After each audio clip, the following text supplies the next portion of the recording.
Well, hello, beautiful people. It's me, Sam, from your friendly neighborhood Dunder Mifflin Paper Company, and it is my review of the new Jeff Nichols film, The Bikeriders. Jeff Nichols is hands down one of the best American directors working right now. I love his film Mud, and I think his films Shotgun Stories and Take Shelter are masterpieces.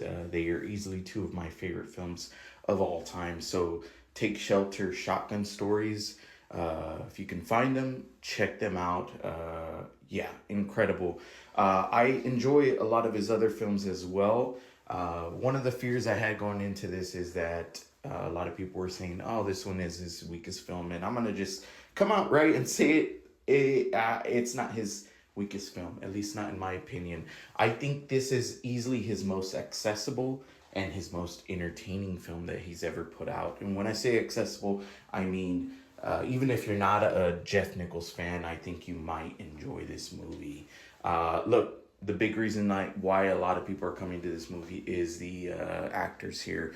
And let's start off with Jodie Comer, who is the narrator, who is basically the person showing us this story. She is incredible. She steals the movie pretty much, although her accent is a little questionable at times. I could see her easily getting a Best Supporting Actress nomination because, my God, she is so good. Tom Hardy, just add another strong, solid performance from him to his already long filmography. Just another strong performance here. He's doing his young Marlon Brando impression, and you'll understand what I mean when you watch this movie. He does a fantastic job, and if they ever made a Marlon Brando movie, Tom Hardy's the guy to play him. The supporting cast, I was really impressed with. Emery Cohen is in here. Michael Shannon, who is a regular of Jeff Nichols' films. Everyone here is a standout. They are just fantastic. And there is one actor who shows up later in the movie that he's in it for a good bit, but it's kind of a surprise performance. I didn't realize he was in the movie, and I thought he was fantastic. In fact, I wouldn't have minded seeing a movie just about him. Now, a lot of people are going to go watch the movie because of Austin Butler there, all right? And normally, I like Austin Butler. I like him. Do I love him? No. Do I think he's a great actor? No, but I like him. I like him enough. And he plays just this very stoic, very cool guy, and it's nothing more and nothing less.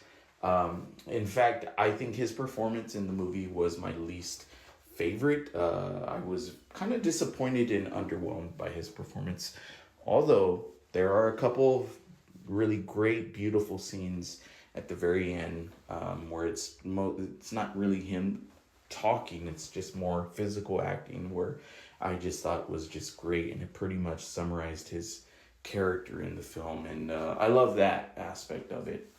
The movie without credits runs at about an hour and 45 minutes, and I am really impressed that Jeff Nichols was able to just jam pack so much into this movie. And this movie is based on a true story. It's based off this book and this picture book by this writer. And the writer in the movie is played by Mike Feist. And look, one of the things I loved about this is because it just simply drops you in there. You know, you're not looking at it from the point of view of the writer, Mike Feist, who wrote the book, The Bikeriders. You're not looking at it from his point of view. You're looking at it from Jodie Comer's point of view. And I thought that was refreshing.